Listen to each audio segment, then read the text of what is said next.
All right, let's jump right in. For decades, Southeast Asia has been dealing with this massive environmental problem. One also sparked some pretty bitter diplomatic fights. But what if the solution wasn't a new law or some big penalty, but a cultural tradition that's been around for ages? Today, we're going to look at a really cool model that tries to do just that. I mean, that's the big question in our world today, isn't it? When smoke from fires in one country just drifts over and blankets the cities of another, whose problem is it? Who's supposed to fix it? This single question is at the very heart of one of the region's toughest, most persistent crises. And for a long, long time, the answer has been pretty simple. You just point fingers.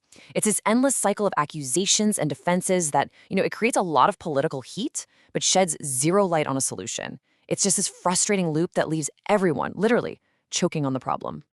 So to really understand why this new model is such a potential game changer, we first have to get a clearer picture of the problem it's trying to solve, this really vicious cycle of haze and blame.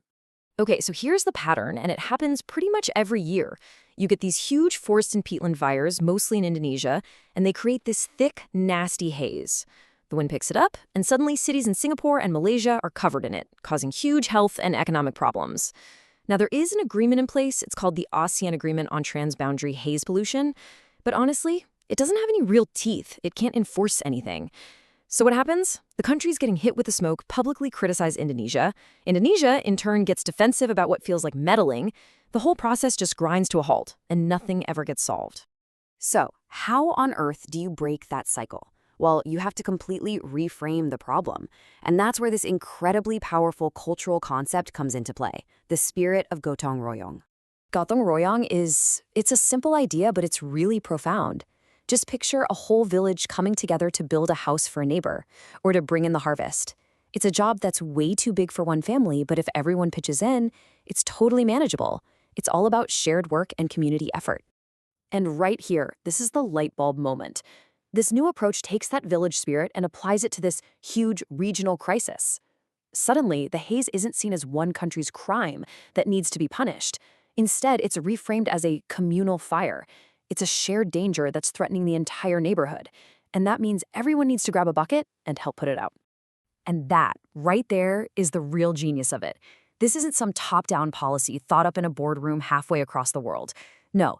This is about taking a piece of local, indigenous wisdom, a value that people in the region already understand and respect, and making that the foundation for how countries work together. Okay, so that all sounds great, right? A wonderful idea, but how does it actually work? How do you turn a cultural spirit into a real functioning system? Well, you essentially build a regional communal fire department. The model suggests using a new body as the central hub for all this. It's called the ASEAN Coordinating Center for Transboundary Haze Pollution Control. And the point isn't to create more bureaucracy, not at all. It's to empower the center to be the nerve center, the coordinator for this massive cooperative effort. So through this hub, all the nations would contribute to a pool of shared resources. And we're talking about real, tangible stuff here. Specialized airplanes like water bombers, scientists who are experts in managing the peatlands where these fires start, and maybe most importantly, the combined power of shared satellite data to predict where fires might pop up. And this part is absolutely crucial. Everyone chips in, but they contribute based on their strengths. So a country like Singapore or Malaysia can bring the high-tech monitoring gear, the data analysis, and the funding.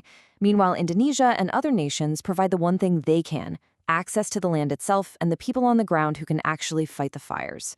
It's just a smarter, more balanced way to cooperate. Maybe the most brilliant part of this model isn't the technology or the resources. It's the diplomatic judo move.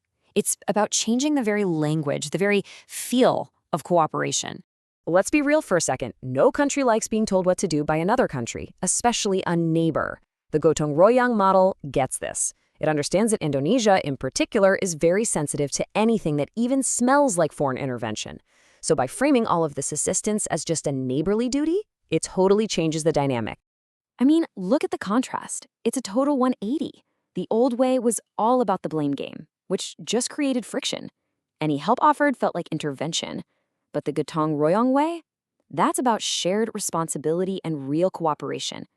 Helping out isn't intervening, it's just your neighborly duty. That simple shift in mindset could unlock everything. And the vision here doesn't just stop with clearing the air. The bigger goal is to use this newfound spirit of cooperation as a launchpad for tackling even bigger environmental challenges together. So what does that path look like? Well, first things first, you prove the model works on the haze problem. Once you've done that, you can start to expand it. Imagine creating climate action villages where communities across borders can share ideas directly on things like sustainable farming or how to prepare for floods. The ultimate goal here is to build a truly green and harmonious region, not from the top down, but from the ground up. It's just such a powerful idea when you think about it. Reframing a huge problem, not as a crime that needs a criminal, but as a communal fire that everyone has to help put out. It really makes you wonder, right? From climate change to global health crises, what other huge, seemingly impossible problems could we actually solve if we just stopped looking for someone to blame and started treating them as our shared neighborly duty?